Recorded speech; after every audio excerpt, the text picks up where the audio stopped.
Devant une salle de l'Étoile pleine comme un œuf pour ce match de gala, les deux formations vendéennes offrent un début de rencontre à couteau tiré. Les attaquants se répondent tour à tour et les buts s'enchaînent sans qu'aucune des deux équipes ne parvienne à prendre le dessus. Si les Pouzaugeais parviennent à passer pour la première fois devant, au quart d'heure de jeu, ce sont les visiteurs qui creusent en premier l'écart, notamment grâce au portier Thibault Larignon et surtout grâce à Abati, attraction de la soirée qui se montre à la hauteur des attentes en affichant 100% de réussite à l'exercice des pénaltys. Malgré un dernier but de Mathieu Brault, l'affaire s'annonce bien mal engagée pour les pensionnaires de l'Étoile qui rentrent au vestiaire pour la pause avec 3 buts de retard.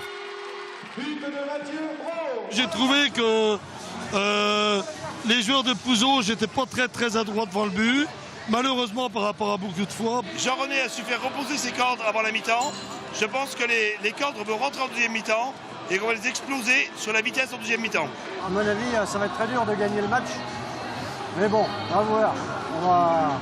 Je pense qu'ils vont mieux jouer en deuxième mi-temps. Ils ont été un petit peu maladroits, mais je pense que pour la deuxième période, ça va le faire.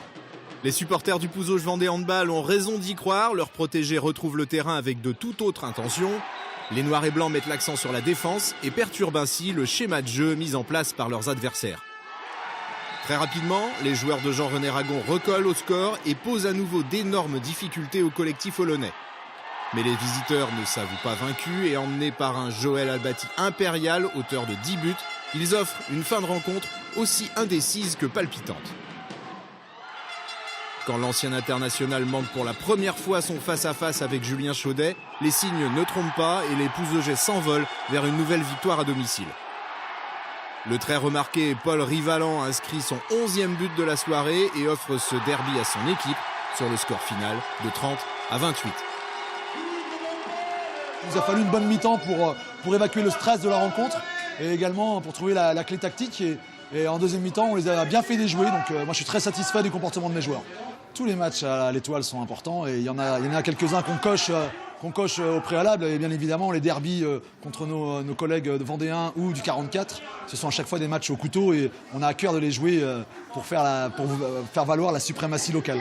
On reste à notre place de classement 10e. Avec toujours 5 points d'avance sur Limoges, donc ce soir si on avait gagné, ça aurait fait un petit bonus, ça aurait fait plaisir à tout le monde, et puis mais bon, c'est comme ça, ils ont gagné, ils sont plus forts.